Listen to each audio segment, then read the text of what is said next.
conversation, each and every person that's connected here on Facebook Live. I'm your co-host, Alistair Sampson, and with us we have Christopher Crossley, aka Mr. Crossley, sir, aka the gentleman, and also we have with us Micaiah Wilson, aka Mike the Trainer, aka Mr. Monster Factory himself, aka Fit Studio X himself, man. I mean, it's Fit X Studio.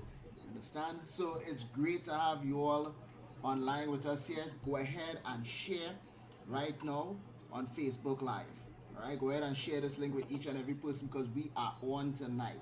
It's going to be an interesting conversation. But before we get into that, um, we are going to be doing something a little bit different. While we are here on Facebook Live, we're going to also look at connecting on to Instagram. So for persons who you know that are on Instagram, all right, you go ahead and let them know that we are on Instagram Live at this time too. So we're going to be connecting like that. So, All right. So, right. I got Alistair. You got your request. I got my request. Mike, I just touched you in. Right, great. Great. We are seeing you all You're right seeing here, all man. right here, man. Beautiful. All right, All right. good to see you all, man. Now I'm not going to get a little feedback because I'm trying to silence my phone here. All right, no All right. problem. No problem.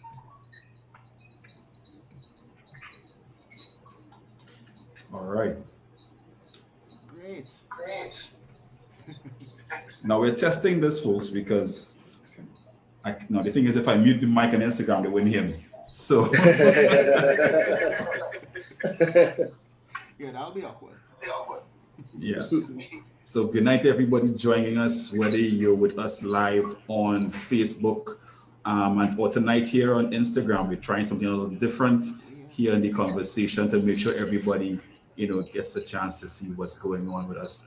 And tonight we are actually discussing the insurrection 31 years later here in Trinidad and Tobago back in 1990.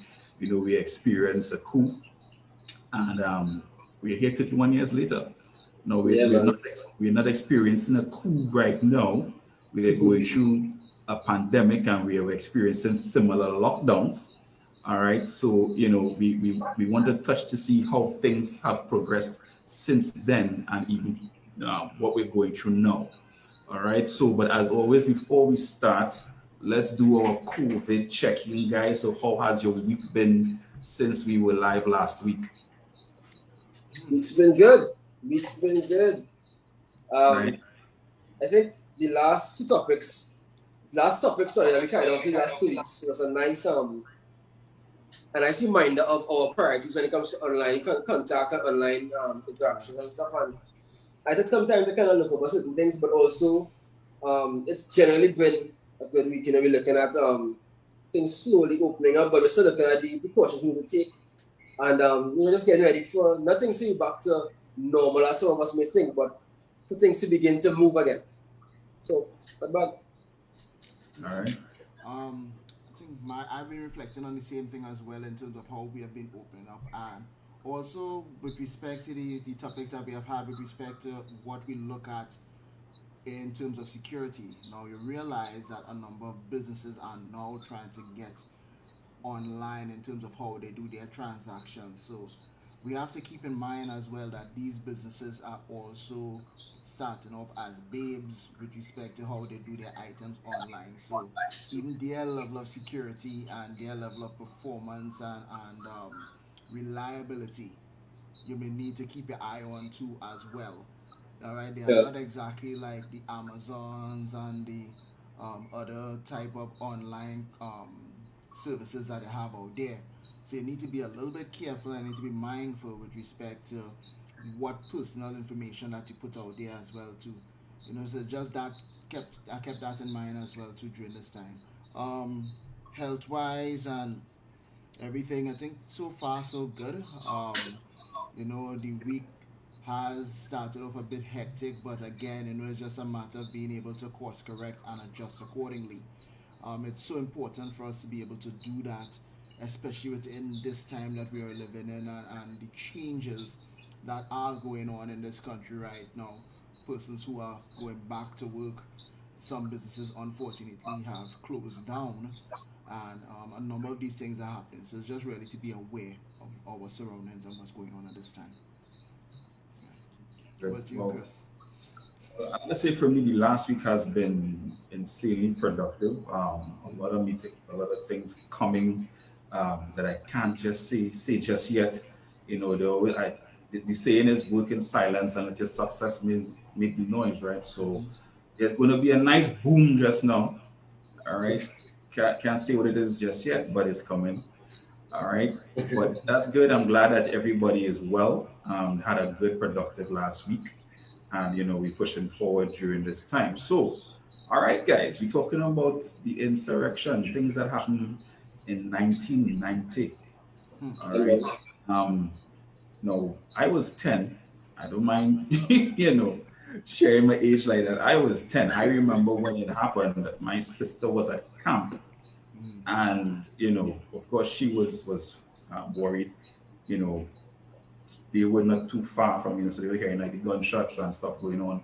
So and my father had to go pick her up along the route. He couldn't actually reach to the camp to get her. They had to drop them off and they kind of walk and meet along the way, interestingly enough.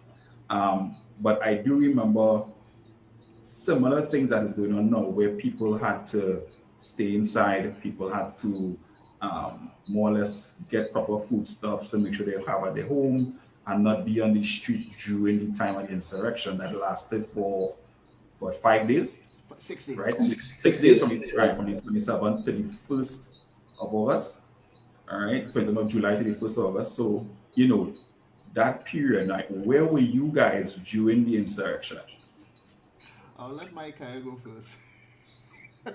Well, you know, it's funny, right? First of all, because I think we all have some very unique insights on that particular day and what would have happened that day, where we were, that kind of thing. Funny enough, I was in a playground, Mm-hmm. right? I was 3, right? I was 3 years old. Mm-hmm. Nice and happy, and just a kid in the world. Right. And I remember we were in a playground, I believe was in Tunapuna Pleasantville and Park. Ossenville Park, Yes. and I was going mad on the slides. I was having a time on the slides. Right. And then, back then have no cell phone and stuff, right? True. So you're more or less going by what people are saying, when you hear people shut up the house, that kind of thing. Right. And that was when, mommy and daddy just pick us up and said a move. We had no vehicle at the time, so we had to travel, right? Hmm. And at that time we were living in like the Santa Cruz area. So from Tunapuna to Santa Cruz traveling back then, it didn't have as much maxes on the road or taxes on the road as it have now. So it was a bit sticky. But all I remember is hearing the panic, seeing the panic, but seeing my parents in a kind of everything okay mood, like everything good, relax, just going home early. They made going home early a thing, like, you going home early for something. And yeah, so when it happened, when the action started to take place, we were in the playground. Hmm. Yeah. Let me see. My experience is a little bit different. Well, I don't mind giving away my age. I was about 14, 13 going on 14 at that particular time. It was the July August vacation, and by September, yeah, I was going in Form 3, so yeah, I was going to be 14 at that time. Um, Trinidad and Tobago was going to have a friendly football match at the stadium, so our Yes. whole family was heading towards the stadium at that particular time. And when we were in the Wallerfield area, that's when my dad, we were listening over the news and hearing exactly what was going on in Port of Spain, and we were going through all the channels hearing exactly what was going on. And Right. the big concern was that we were supposed to meet a couple of family members who were at the time, we believe, were actually on there. They were very close to the stadium at that particular time. So what we did, we detoured and went by my aunt in Malabar, Rima, because we Right. couldn't go into Port of Spain. That was absolutely out of the question. And again, we had zero cell phone. It had no Instagram. It had no what? Nothing like that was. As a matter of fact, it had no internet in Trinidad at that time. Yeah. right? If you really have to understand what was going on here, you only had a radio and channel 2 and 13. And that was it. And when they tried to put on the TV for news, there was nothing because all the stations, well, aka the one station at the time was Was the one hijacked. under, Yeah, yeah. that was under that was under siege, all right. And a few radio stations were the same thing was happening with a few radio stations as well. So even things like the news stopped for some of the Mm-hmm. radio stations at that time. So a lot of us we were just there by my aunt's place in a Rima. Eventually, a couple of the other family members they came. They were shaken because they were coming out of the Port of Spain area to try to get back out of there. So that was a whole turmoil by itself. And what I remember as well too, because my dad was in the protective services. It happened the Friday. Saturday morning, he had to get ready, dress in full uniform to go into Port of Spain, into that danger in terms of what was going on there. So it was really something else. And at that time, we had no norm. We didn't have any landline at home as well, so no phone to Yeah. try to contact in terms of all of these things like that. So the only time we would hear in terms of anything that was happening is if we go by someone else in the Rima area and then make that call. And it was really a trying time. I could remember my mom was being really worried because my dad was out there. Of course, work was locked off. It had nothing like that. All Yeah. right, Right. and we never heard of a state of emergency at all.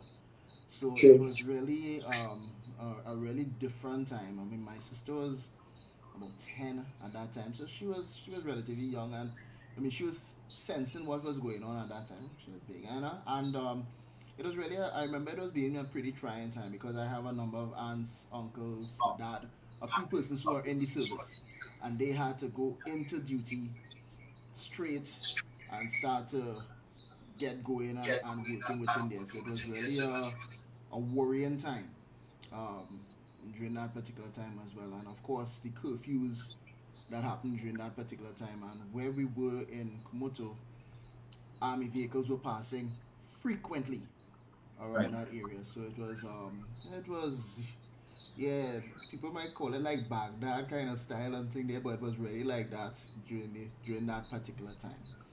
It was really something. But as you rightfully say, I mean, people looking at the state of emergency and the curfews and things like that. From your experience, from all the experiences, where you're seeing a lot of the parallels from what you remember and not. Where do you see some of the parallels happening with respect to that? And I mean, persons who are on Instagram right now, you can go ahead and put your comments as well in terms of where were you during that particular time, and even right on Facebook Live, you can actually put down in the comments where were you during July 27th, 1990. Feel free to share. Yeah. Well, I would say basically, like what I mentioned in the beginning, the things I saw that was similar. Of course, that yes, we had to stay off the streets. Yes, we had the curfew. Yes, people had to more or less go to the groceries. They would shop and make sure they had certain essential items at the home. All right. The only thing that we're not under threat with right now is any gunfire. Mm, What we're dealing with right now is the pandemic, right? Which is the only difference between us, right?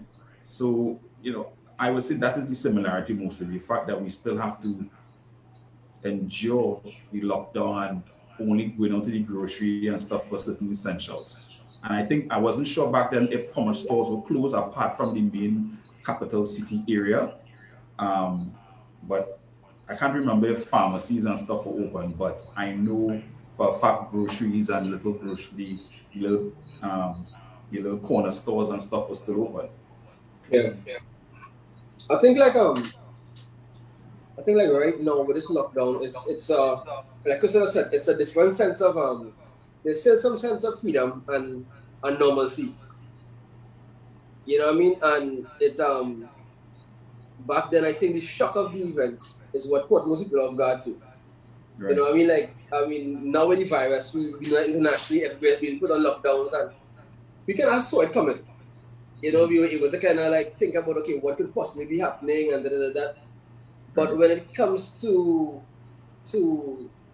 that time, there was a lot of unexpected occurrences. Like, we had never seen this before. We had never seen that type of activity before. We had never seen our country be taken over in that way and that kind of thing. So I think that shocking factor was the big difference, I think, in some ways, between the lockdowns we have now and that occurrence then. So, I mean, I remember, this is probably the funniest thing, I think, the funniest thing I can draw reference to when it comes to the coup.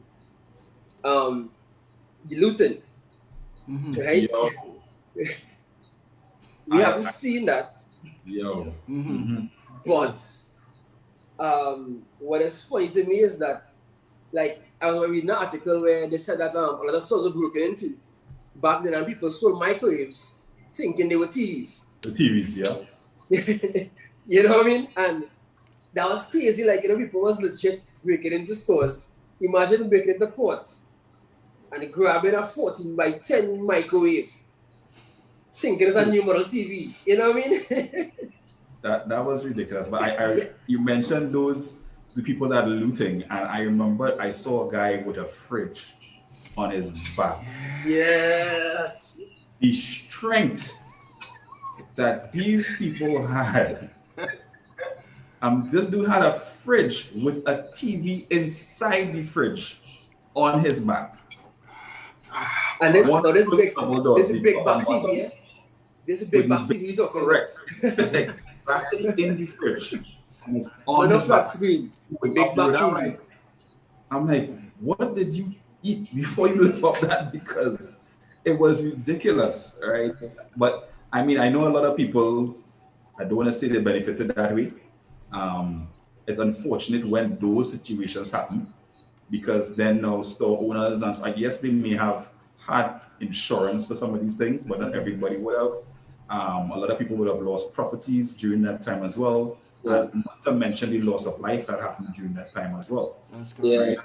Now, I remember when we got home, you know, moment that they started to talk about, you know, securing this and making sure that the secure. The thing is, I was 3, but there are things that you can remember clearly even at that age, that would have left a mark in your brain, especially when you're associated with something else. Because I remember hearing them talk about what happening, and, you know, being confused, yes, but then also having the understanding that something was wrong. You know, and I remember when we got home, apparently somebody had broken in and they stole our cash pan. wow. You know what I mean? Like, to be honest, I don't know if anything else was taken, but as a 3-year-old, the biggest thing I heard that was taken and that affected me the most was the cash pan. Cash pan. Well, yeah. Yeah, that's what in my mind was like, we get robbed? You take the cash pan? You know what I mean? Like, in every trading household, a cash pan was a big deal at some point in time. Mm-hmm. You know what I mean? And I just remember, like, that was one of the scar marks in my mind at that age, that something had happened. You know, and then thinking, well, you're home. Who in your area would have broken in and done that? And like, even with the whole looting thing, you would have seen people that, and I would have heard my mom and dad talk about people that they would have seen looting, that they thought in their mind were like upstanding citizens, you know? Yeah, correct. Like, they weren't expecting them to be involved in that type of behavior. So I think it's really interesting to see how those circumstances change people and change what they may do in that circumstance. Correct. You know? And it's interesting that now, just to share some history, before that, in the 80s, right, that same group, they, well, I guess parts of that group, some members would have actually formed a little vigilante campaign of their own, right? And they were driving drug dealers off of the blocks and seizing weapons and marijuana and stuff like that, right? And they were, I mean, even during the 80s, they had that little recruitment drive of sorts, right? But then fast forward, I mean, during that time, I believe there were little things going on in the economy. There was salary reductions. We got value-added tax, I believe, as well. Yes. Yeah, tax. right? Tax get hit real hard at that point in Right. time. I think that, yeah, so we got 10% salary cut in 1990, and then the value added tax was Came in. introduced in the budget of that year. 15%, Right. yeah. Right. Now, now imagine that, and then this very same group of people, right? Then 10 years later, or how much of a years within that period, come and host it and did the coup, right? Now, at the time, Trinidad and Tobago was celebrating our 20th year anniversary independence, right? Now, very young country then, Mm-hmm. right? 28 years to now, where we're at. How much years we celebrated? Yeah, 20 plus 21. Right? So what changes did you see happen, or if you can identify that happened because of the coup thereafter? I think in my personal opinion, while the country somewhat healed, we have been permanently scarred. If I have to give it that particular reference. Um, Unfortunately, what has happened, you have seen. I think it was a big wake up call for Trinidad and Tobago as a whole with respect to um, the innocence of our young country at that time. That we never thought that something like that would happen in our country. I don't think True. persons would have ever heard the word coup happening at that particular time. I think the closest any sort of insurrection would have taken place would have been our neighboring country of Grenada a few years before that, with the assassination of Maurice Bishop at the time. That would have been an event that person would have remembered at that time, and Trinidad would have said, "No, this would have never happened within our country," and would have not given that a second thought or even a first thought. But because of the events, you realize that a lot of things just took a whole turn there that shook and shocked the country to its core. Um, persons with respect to looting that was never even heard of, and persons were doing it. Security as a whole has changed within Trinidad and Tobago with respect to the responsibility of the police, the army, coast guards, how we look at our borders and everything like that. A sense of fear started up within there as well too with respect to that, and Yeah. I think for a number of persons who would have been at at ground zero in the red house, who would have seen the police headquarters burning down at that Right. time, and places just being bombed. It was a total. It was really jarring and scarring Yeah. for a lot of individuals. As a matter of fact, I just saw there that June Smith Simon at the time, um, she would have been with the nursing, the health sector at the time, and they would have been doing protests for salary increases at the time. And imagine being around there at the time, I think protesting within Port of Spain, and then that started to happen. So, I mean, chances I think that that protest would have been cut short. Just saying.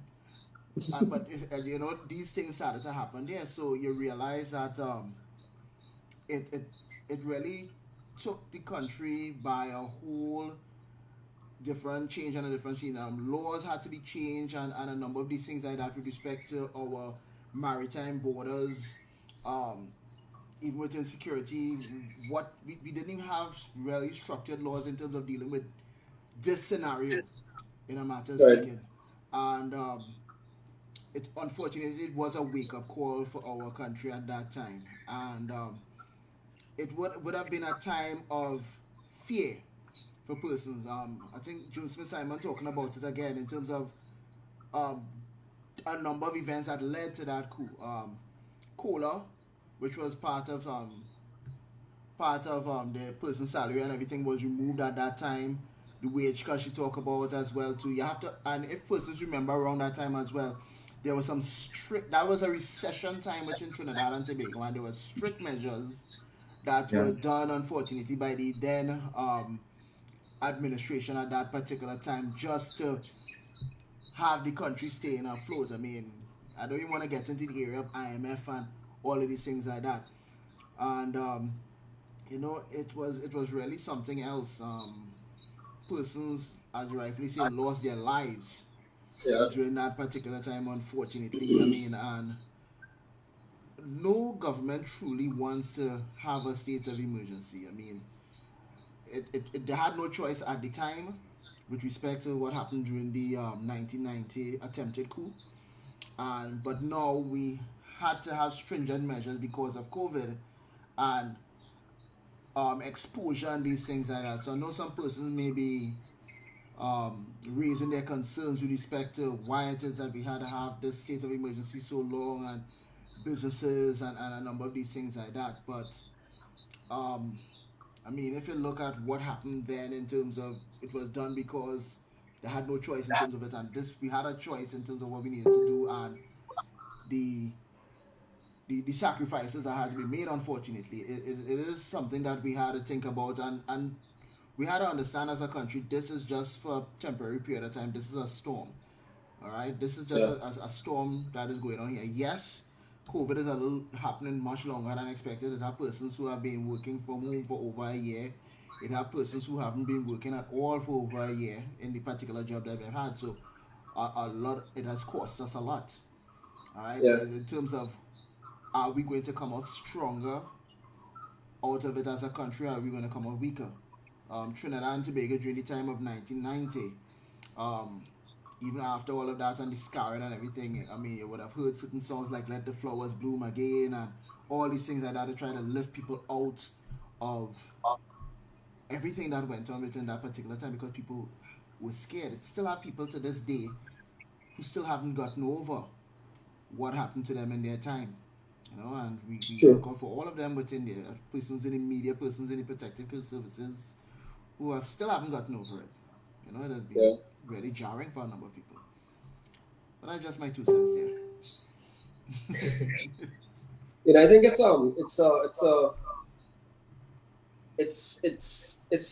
a event that marks a dark part in our history as a democracy. Yes. As much as you know, first of all, this conversation tonight isn't meant to point a finger at any particular person or any particular ideal in that sense, but it's really actually look as a nation, as a body, and as men, and even people who were involved in it at the time, how it impacted us and how we see it, and I think when I look back at our history as a country, being such a united country in a lot of ways, but yet separated by certain things, it's a hard thing to see that this is how we responded at this time. Mm-hmm. A country that everybody considers the happiest country in the world, and everything is a party. This is ideally one of the darkest moments in our history, Yes. aside from slavery and everything else.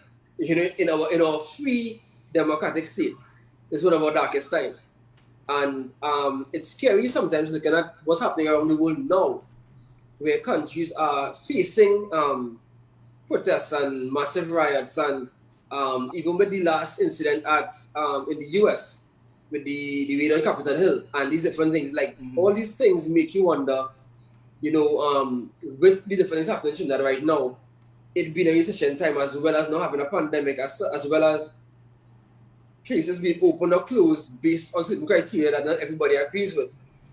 There's a lot of things that could affect how somebody reacts to these situations, and True. we really move blind sometimes, not knowing what group or what body or who have these particular ideas that they've been fostering for a while, Yeah. that they could be seen now as an opportune time to do something. And it is scary at times, but you have to be faithful in the fact that we live in Trinidad and Tobago, which is supposed to be a country of democracy and a country where we our rowdiest parliamentary debates have some of the funniest words in them and catchphrases. You understand? As opposed to other countries where people fling chairs and tables with your pick out. Mm-hmm. And I've often said that I admire the fact that we can still be so playful even in the serious things. Even though sometimes it does tend to get you on the nerve a little bit when it's something that directly impacts you.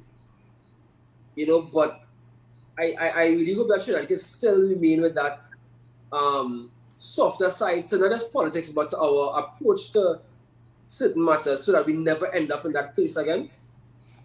And also that we never get to the place where we have these massive riots. Protests and riots are two different things. Right. And it was funny that in those times when the announcement was made, do not riot, rioting start.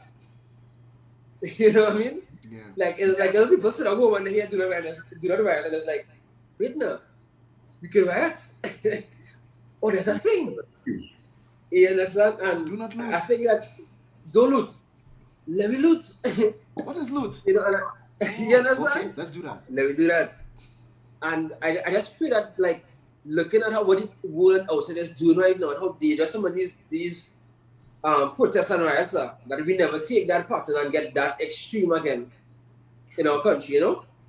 Yeah, I mean, go ahead, Chris. Yeah, sorry. No, I was going to say let's actually touch on that, because during the time of the coup, we had certain economical things happening in the country. Mm-hmm. We had certain social things happening in the country. Correct. We had certain political things happening in the country. Now, this is when we were now celebrating our 20th year of independence. Mm-hmm. This year, we'll be celebrating our 59th years of independence. Still a young country, Mm-hmm. but what has changed economically, socially, or politically? We still have some of the same nonsense going on between the political parties. Oh, yeah. Right? We're talking about we don't want to go back if the people would do X, Y, and Z, but the people tend to be still the same, right? Economically, we are dealing with a whole new dynamic shift because of the pandemic. So what exactly has been changed? Because we can say we don't want people to be a certain way. We ask them not to do certain things now during the pandemic, and they still did it.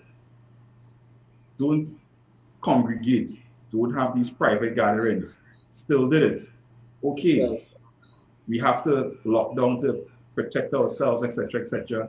Police still finding private parties and having to take people. All right, so businesses close, economy will slow down because money not turning. You know, these things are still happening, and hey, the budget still was read the end of last year, Mm-hmm. going into this year. So these things, even though we are 31 years later, we are still seeing traits being repeated. Now, granted, this time is different because of a pandemic, but if we look at the scheme of things in terms of the country itself, separated from the pandemic, how different is it then to know that a coup still wouldn't take place? Because I think go ahead. I think the first thing we probably think about is, number one, that economically, though we were in recession times in both instances, Mm-hmm. the country as a whole is a bit richer now. And I say richer, not in the sense of everybody, but there are richer bodies or groups in the country now that have a way bigger hold on what happens in the country. Right. And I say that with no remorse, right? And those bodies are, in a lot of ways, dictating a lot of different things that happen in our country at the same time. But in the times of the coup, the country is a bit more separated in the sense of our armed forces and stuff. There wasn't the level of community or connection that they have now. Right. Even our security system, on our layout, and our preventive measures that were in place for things like this, it wasn't present back then either. True. It wasn't the same. So I think the country has put itself in a place where something like that is unlikely to happen. I think it's going to be a difficult time for something like that to reoccur again, given where the country is now. However, I think that all of the markers are set for things to get out of hand if the population, or big parts of the population, which is the lower even the middle to lower class part of the population, if they feel slighted by a lot of things that are happening right now. Because let's think about it this way, right? For the upper class of the society, and even the business class, if things happen economically, most times they could realign assets, they could change investment portfolios. They have options. They have options, right? They have options. For the middle to lower class, for the middle class, your options begin to get very, very slim when things happen. Right. Once you get fired within these times, you are no longer technically in the middle class anymore. You shift. And when that happens, I think that's where people begin to grab at straws. So honestly, I had expected a spike in crime within the lockdown period.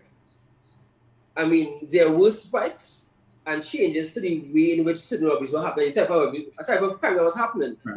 But I think with the additional police presence, things did manage to be a bit more, it was not as tempting for bandits as it could have been. That and bandits free to get COVID. I feel so too, you know what I mean? I feel so too. But I think like everything else is still set in a way where if the middle to lower class, if the middle to lower class part of the population does feel as though the grip device keep getting too tight on the pocket and on their way of life and on certain things, there could be a ripple effect where you can start to see a wave in crime, and then when things get tighter, because once you start to see a wave in crime, you might have a bit more of a stricter approach by the government when it comes to security. And when that happens, people then feel more suppressed and oppressed, and then they react. A domino effect. So there's a domino effect that can happen, and I think that is what we have to be very mindful of and very cautious of, because there are countries that are way better off economically than us that have gone into that place. And it's number one because people in those countries are a bit more up to being aggressive than Chinese are. Chinese go and protest, and most of many protests, it has to have music. Right? It's a different line again. Right? It's a day of work is a line. And as much as you may have part of that population that are part of that group that are very serious about the protest, there's a big part of that that's going for the vibe and going to be part of the thing. And I think that if our country could avoid slipping into that place where we go very aggressive with this, I think it's very easy for us to begin to slip off and protest and loot and different things. Because simple thing that happens with the government that can make that happen. Watching some of the broadcasts that they do and hearing members of different parties laugh and make jokes on serious issues. Some ridiculous. Sometimes I want to run up the chest. No, they do. It makes me wonder if these are people speaking that have these masters, PhDs, and all these accolades that they gladly wear, but then come and spew this nonsense out of their mouths, and that is just baffling. And I mean, nobody puts them in check, of course. They still dance around each other, but that's them. But what you mentioned there is correct, and even what Ms. Simon has mentioned in the comments, that we have a lot of indisciplined persons in the country. Correct. Very true. Correct. As soon as going on back then, they had curfew lines. Yeah, that curfew party. Parties the same way. Correct. And just like now, people having their private little parties is the very same way. So that at any point, or where was the point did we learn? Because that behavior seemed to have been handed down regardless. So even during that time where we were supposedly fighting for the things that were changing economically, things that happened with the cola, the price cuts, VAT being included, these things that were happening then, even though it's happening now, there has not been a grand change in behavior in certain cities. And of course, we can go into the psychology of all of it, things being handed down, the mindset about money and the mindset towards the wealthy, the mindset towards productivity, Well, Chris, do you think that it's also partially because of us patterning what our leaders do, in the sense of how seriously they take certain matters? Right. So, as with any society, they tend to look at those in authority. And if they find those in authority not presenting or being the example, that is the first justification people give for their own misconduct, a lot, unfortunately. right? There are those that think differently and will be like, look, okay, the government and work for doing that nonsense. I know I have to focus on me, my family, how I make my money, business, etc. And you will lead the example for your family, your children, and like that. But there are pockets of people that do look at what the heads do and say, hey, what if they in power and they can get away with do X, Y, and Z, then I could do it too. Or I will do it in my own way and get away with it because why? Them doing it. Yeah. It's that, nobody will follow up on that. And these are the justifications for doing wrong, which baffles me at the same time as well. So Yeah. that behavior, same way is learned, could be unlearned, could be trained and get passed down through generations. I always remember a conversation I had with a woman, and she said, elderly lady, she's probably in her late 60s, right? And she mentioned that during times when they had to fight, the regrets that they actually fought much because we are not learning what it means to do it today. And I remember I sat back when I thought about it because the experiences that we have now, people really don't fight or push the way that they will for change to happen and to implement things within the community and society and in the government, right? Certain rights and these kind of things. So that's what I'm saying. If we look at the time of the coup to the time of now, and certain behavioral patterns are still the same, post-pandemic, what changes should we be expecting? Or is it just going to be another day back to the usual? I think that now there were some things that would change or certain changes that happened within the economy after the 1990 coup. Um, some organizations started to expand themselves a little more. So, like for instance, you saw like an opening with respect to TV TV station license, radio license, and a Right, number of things started to open up a little more around the place in terms of even tertiary education and these things like that. So there were certain things economically for some people that they leverage off of what happened after the coup and were able to capitalize on certain things. So you're gonna see some businesses or persons, not even businesses, persons who may not have had a business before start to capitalize now and start even after even now and coming out from COVID, they're gonna see that a number of them are going to make some big steps with respect to certain economic changes that are going on there. Um, is it going to be a big wave of it in terms of a lot of people doing it? I don't know.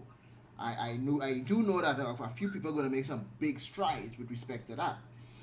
True. Um, there was a change in terms of society, in terms of the use of technology and a number of these things like that coming out from that particular era as well. It took a little time, but it started to happen.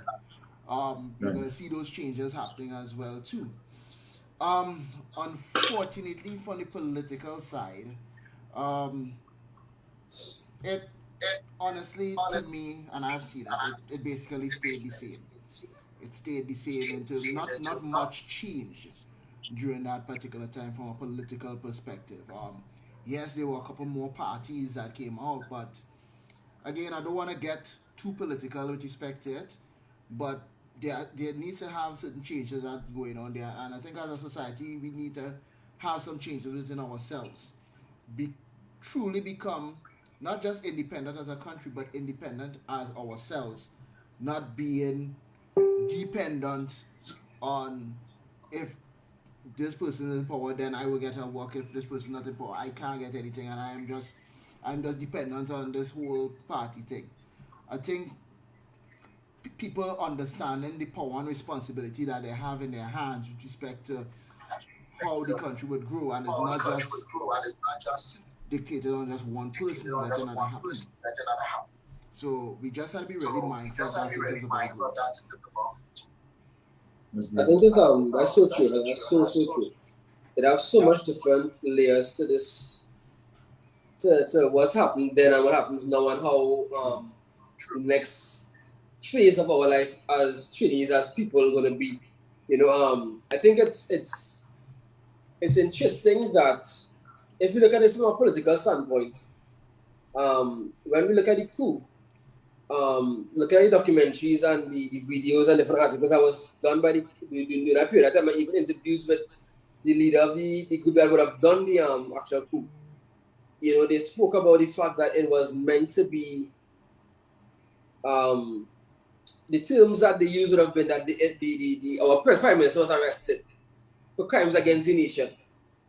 Right. You know, they spoke about it was in their mind an act that was done due to the injustices of what government had done at the point in time. You know, and when we look at our constitutions and our laws, we elect a government at the end of the day that is supposed to be looking out for its people, and it has so much different layers in society that I can think that either one, they're being slighted, or two, it's working in their favor. And like Alison said, some people just wait for politics to happen so that they can choose a side to benefit from. And if it's their side, then they know this time going to be good. If it's not their side, then they figure it out after, and that kind of thing. And I think, number one, as a society, we need to move away from race politics and go to politics of the nation, meaning that we do things not based on a particular group of people, but based upon what the country best needs. That's right. You know, I grew up here in the whole. I remember in primary school when that was the first time that the UNC would have run for office. There was a big bacchanal in school, like big controversy, and we was in standard 2. And there people came with a UNC pen, and some came with a pen and pencil, and flinging this one pencil, flinging that one pen. And these kids were like so adamant that this one should mean power, and that one should mean power. And I asked one question that my dad asked me. Why would you choose this one over this one? What is your reason? And I asked some of the guys that were so very adamant about anti this or anti that, and they had no answer. They were just going upon what their parents would have said. Yes. You understand? So they heard home, there's a P&M household, there's a UNC household, and that is it. You know what I mean? There was no thought process as to who has the better, like, let's be real. Most people in this day and age don't think about who brings the most to the table when it comes to their what they're offering, Policies, their memorandum, their policies, manifestos. People are looking at that. They're just looking at ever since I born we voting, so we voting still. And then you have the ones who collecting every jersey. You know, people just as shit easy, people just do that kind of thing. But if we could move away from race politics and go to politics that is based upon moving Trinidad and Tobago from being the third world country that it is to effectively move it up the ladder, because how I view our country right now is that I've looked at in the last couple of months dealing with the pandemic and trying to get banking stuff done with foreign companies and stuff like that. And you see how they view our banking system, how they view our Trinidadian laws. It makes you realize how low down the totem pole we are. Yeah, that's where you go into that. You understand? It shows you how low down the totem pole we really are. And like, these are the things that make us understand that instead of laughing about if gas prices raise and people go still pay it, and these kind of petty-minded statements, we should be looking at how can we get our small to medium businesses to expand internationally? How can we get Trinidad products to be exported on a massive scale? How can we develop more farming opportunities? How can we then get these groups of people to work together better? How can we get our school system to be upgraded to get international and local employment and to bring foreign business back into the country outside of just carnival and one season? Like, these are the topics that I think a younger generation could push if they are not viewing tribal politics. Yeah, and I think right now, based on where we are, you're going to realize that this whole pandemic itself going to force certain things that are happening right now. Look at our education system. Do we really need people inside a classroom right now to traditionally be taught? Look at our businesses right now. Is it going to start changing the laws with respect to our banking system because of what's happening with respect to the pandemic? You're going to see some changes that are going to happen here because of necessity, as opposed to which bank holding the monopoly and who have this kind of shares and all this kind of stuff within here.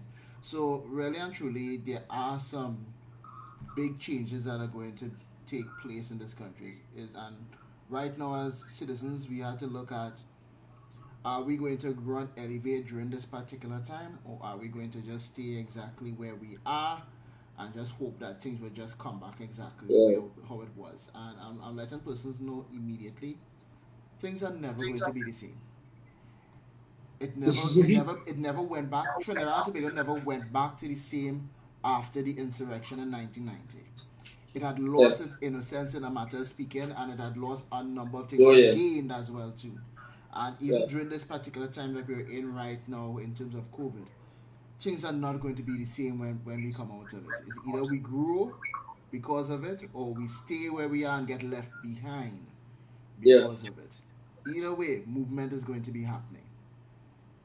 That's Agreed, very agreed. definitely. I want to say special good night to like Jodel tuned in, Nadine, and my friend Dellison. He rightfully said we need to focus on issues Hi. and not ethnicities. And Mm-hmm. truth be told, on what you guys are speaking, it would take individuals to be responsible That's right. Yeah. so that we can be responsible as a collective to move forward. And once people continue to see each other as competition or who better than who, and there isn't the mindset of how we can work together, people will always look for one handouts from the government, right? Instead of putting their best foot forward. I can tell you, I've heard with my own ears taking public transportation, people complaining about not having projects. And I'm like, is working on project sites the only thing you can do? Yeah. You have zero other skills you're telling me. So if there aren't projects building box drains, your life in a mess. That does not make sense. And they will blame the government for that. But you are not being responsible as an individual to either improve your skills, learn a new trade, learn a new skill, seek other avenues instead of the Yeah. handout. So we are not, a lot of people aren't individually responsible and looking at ways that they can generate things that would help not just themselves. So once you have to help yourself, your community starts to build. If your community starts to build, that is how you will see the pockets of within the country start to develop. And when that happens and there's a richer economy, then you'll find outside investors looking at the country in a different Yes. light. Yeah. But until such time, we will continue to be, I'm sorry to say, a lot of people laugh at us, right? A lot of people laugh. Yeah. And I can tell people from business point of view, we have been on and off the bad credit list numerous times, right?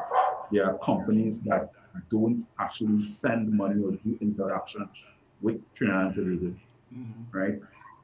There's a bank I actually use, and yes, they do not send wire transfers to Trinidad and Tobago, right? So we have a lot of work to do, but the good thing is we are still a young nation. Yeah. 59 independence, right? We still have work to do. That's fine. But people cannot look at the pandemic happening now and say, well, all right, always me, human being, right? Yeah. You're not going to go away anytime soon. Nope. So you have to develop yourself right now during, do what you can put what you can put in place now. Yeah. So things ease up, you will have a smoother transition, right? There will be no, as Jodel says, no gimme this, gimme yang, you get rid of that, Yeah. right? You mentioned financial education. Yes, it's definitely something top of the list. Financial literacy is something In a that big is way. outside of financial literacy, financial therapy. Two different things, but one need to come before the other because you know with mindset when it comes to money. But That's we true. get to that in another conversation. But Chris, like Mhm. even with Ms. June Smith, I remember I mentioned it too, like the fact that in this time there were so many small businesses created Yeah. by people who previously didn't have a small business. And I really want to improve upon those people in particular. Number one, I applaud you guys because that would have been a difficult transition to make something out of nothing in a very tight and difficult time. Right. So to those who did that, I applaud you all because it is a risk. It is a very different type of risk to take a risk in a risky time. True. Taking a risk when things are good. You feel a lot more comfortable. Right. But taking a risk when like there's no surety or certainty about anything. Right. It's a different feeling entirely. And to those people who have done that, I really, applaud you guys. But I want to say this, that as the country eases out of the pandemic, when that time comes, do not think it's a reason to then go Ease back off the into gas. your ease off your gas and just move back. Keep the sense of urgency. Keep the momentum. Like the ones who are doing food right now and you are really and truly killing it. Like, put the things in place now that will secure that business when other food places open back up. Yeah. Right. You understand? Because for a while, a lot of people will still not be totally comfortable buying food at fast food outlets and stuff because it still is a risk. And then people can fall in love with your brand so much within this time that you could get customers for a very long period of time.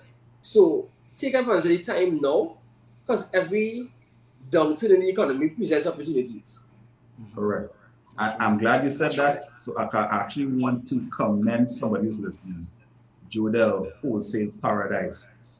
The transitions that she has made during the pandemic and actually helping other women start their own businesses through a business. Yes. That was brilliant in pivoting and helping. All right, so shout out there for sure. And excellent. So, but in closing, guys, because we don't want to keep people again too long, what do you think, and Sam, can I answer that question exactly? My thoughts were at what can we do to help push elevation in the country now? Like we said, we're looking at the insurrection that happened 31 years ago. All right, we're in a time now where there are certain things that are similar. What can we input, or what do you think would be one of the biggest input right now to help push elevation in the country? I think even right now what we are doing here in terms of doing by example, this is what we should be doing. Having these healthy conversations, having these discussions consistently and actually putting action to what it is that we were talking about here. I mean, we're talking about business changes and these things like that. I mean, I will still bring up my Kaya right now, for instance. I mean, my Kaya, you rebranded your business in the middle of a pandemic. So that's it, correct? Some people will say, boy, don't do that, boy. Wait for things to settle down and all this kind of thing like Yeah. that.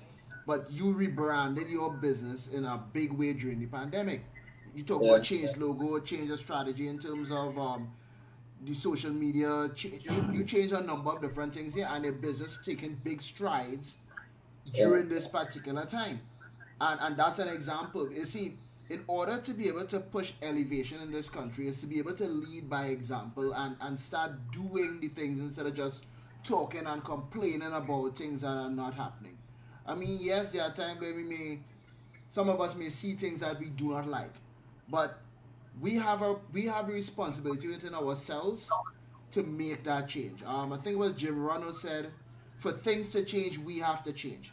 We cannot have the same mindset of how we approach things and think that is going to help in terms of elevating this country. We cannot be thinking on level one, want the country to go to level 10, but our mindset at level one.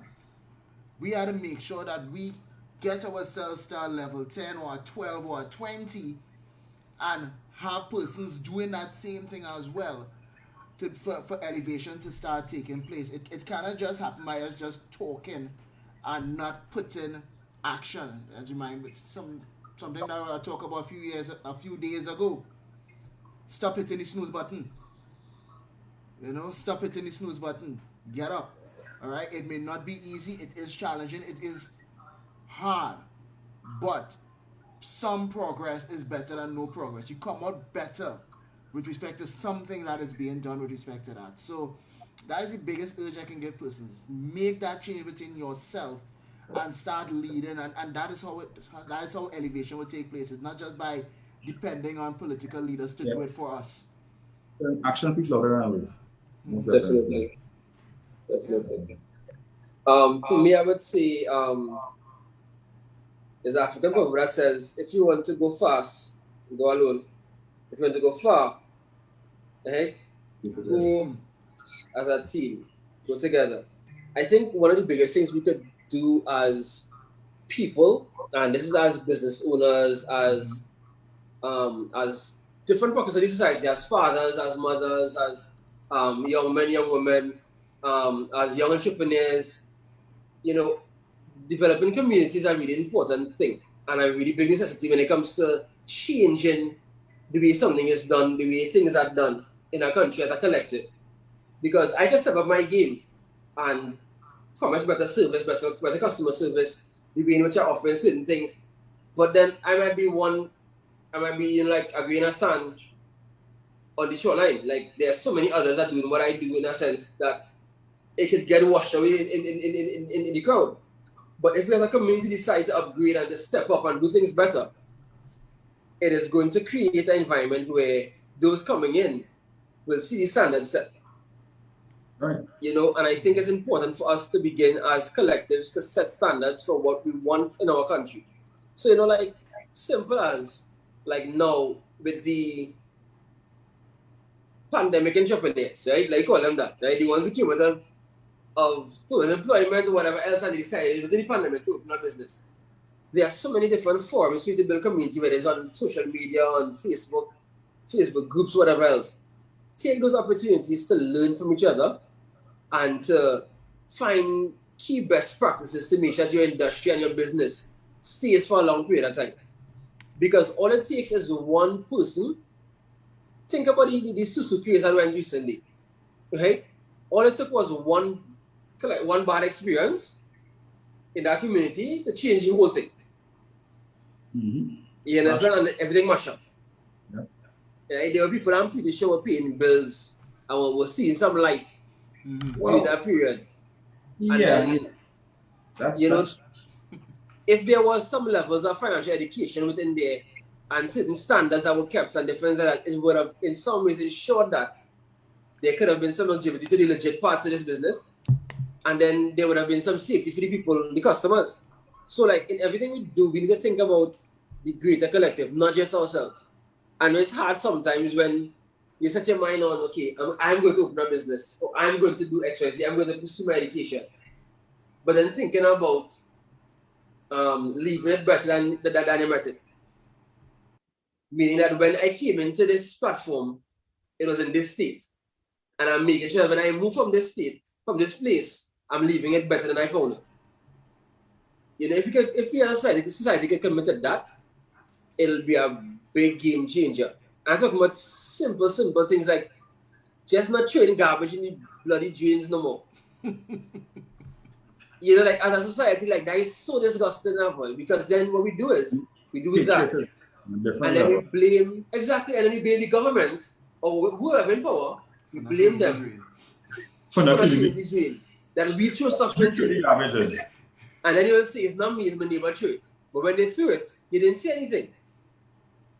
Yeah. You know what I mean? Mm-hmm. Like simple stuff like that like I said, is patriotism. Like us as a country, seeing about our country. Right. Like that is the number one way in which we can actually begin to see positive change, because then one, the government knows we're willing to do what we had to do to make the country work. Without you all. And without you understand, and the bodies of people that may think, you know, let me create some discomfort, let me create some issues, they will see that the society as a whole is bonding together to keep things moving forward. You know, so like my number one advice is leave it better than you found it. Yeah. I would say I would want to see bigger projects happening. And the way that would happen, as you say, we could come together as collective, come together. I want to see people pool finances, pool ideas. But the main thing is pooling money so that you can now go to financial institutions and you can decide to say, okay, I want to buy 10 acres of land, put it towards food security, agriculture, put it towards whatever natural products that is manufacturing and stuff. Something that we don't do enough is manufacture some of our own things so that we can export, which would create more foreign exchange for us and help, bolster that part of the economy, create more foreign exchange. I would like to see that happen. But for that to happen, as Mike said, we have to begin to come together and even these smaller things first and believing and being supportive of our country. And I wouldn't even say country. Believe in your community first. Yeah. Yeah. Believe in your community. Simple as that, man. Right?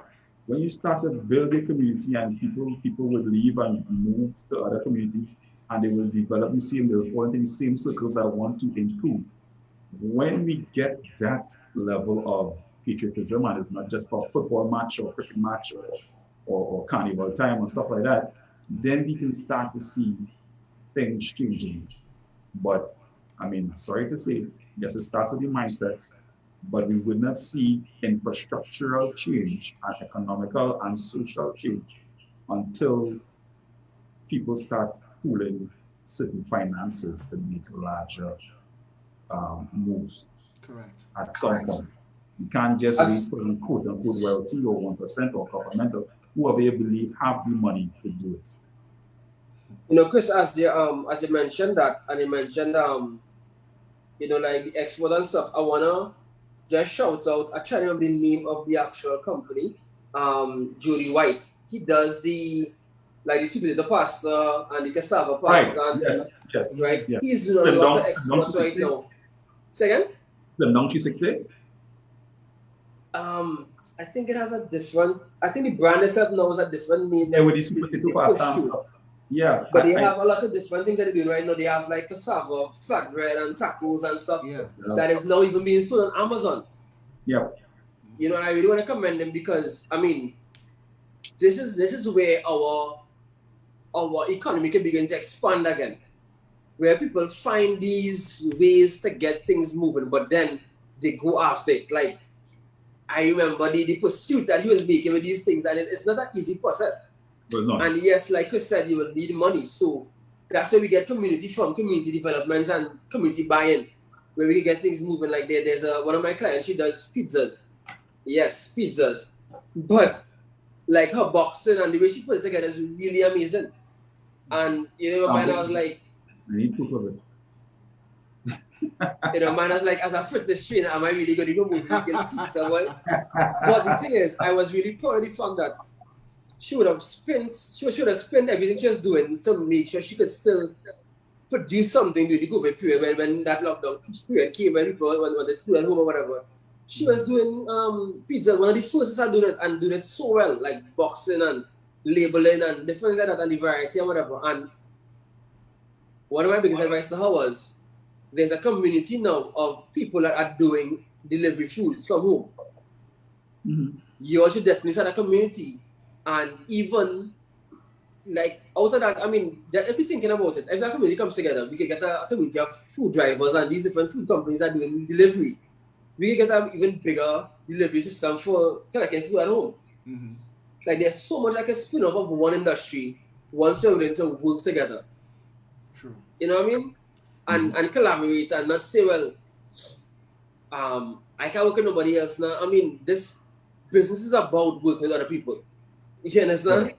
No matter what, we lean on each other. Like the three of us here have 3 different businesses and we lean on each other. Mm-hmm. And there are many people out there that we could tap into and they could tap into us. So community is really, really important. Really important. Just to answer a question from Sam Khan. We should really start encouraging a particular statement that was done back in the 80s and even after the coup, which was with respect to buying local. In order for us to buy local, we had to step up our game in terms of how we present ourselves locally. At the end of the day, and people don't like when I'm saying it, but I mean, the KFC, yeah, I said it, the KFC and the Subways and these things, these are foreign-based franchises. At the end of the day, that is our money leaving these shores and going there. Yeah. Right? What are we doing within Trinidad and Tobago with respect to the local persons who doing this stuff? That being said, local persons, you need to step up your game right now. You have to have an international mindset in terms of how you do your stuff now. All right? It can't be you're doing stuff substandard because you tell yourself you're local. We got to be able to step up our game in a way that we begin to export our stuff now in a way that bring in income into this country. We have too Yeah. much. We have more money going out than coming in.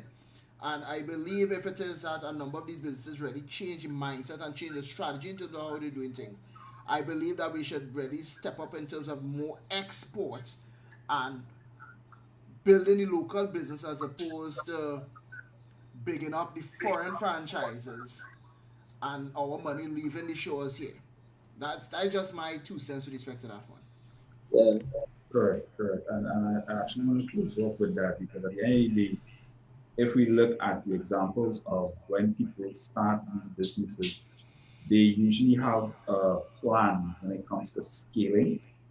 Um, a lot of the smaller businesses, if we talk, let's say talk about food franchises, a lot of the businesses that start, they start just to make money. And they do actually, most of them, I'm sure, don't have scaling as part of the business. Their plan is not to open franchises. It will be, all right, we will open one food truck. When we get to X amount of money, we open our next food truck probably 5, 6 years later. Whereas instead of taking collateral now and building and scaling, because once you see you have momentum, the idea is to scale. But that people is a whole other conversation that we will have to leave for another night. All right. Sure. You talk about businesses, franchises, scaling your business. That's something we probably touched on already in the past and other conversations on. And we probably will touch on again as we deal with a lot of people within the business community and entrepreneurs and startups. So that is something that we will, address again sometime in the future. All right. So I do want to say thank you to all that tuned in tonight, whether it's on Facebook Live. First time we're trying it here tonight on IG Live. Thank you all for tuning in. Of course, you will catch us as well on YouTube. Make sure you like, share, subscribe, tell a friend. The conversation is on every Tuesday night at 8 p.m. All right. So, any closing remarks, Shans? I think it's just Stay safe. It's to just stay safe, sanitize, social distance, wear your mask, do whatever it is you had to do just to be alive so we can see each other next week. Correct. Yeah, man. Same here. All right, folks. Well, thanks once again. As Alistair just said, make sure you wear your mask, wash your hands, practice social distancing. All right, so until next week.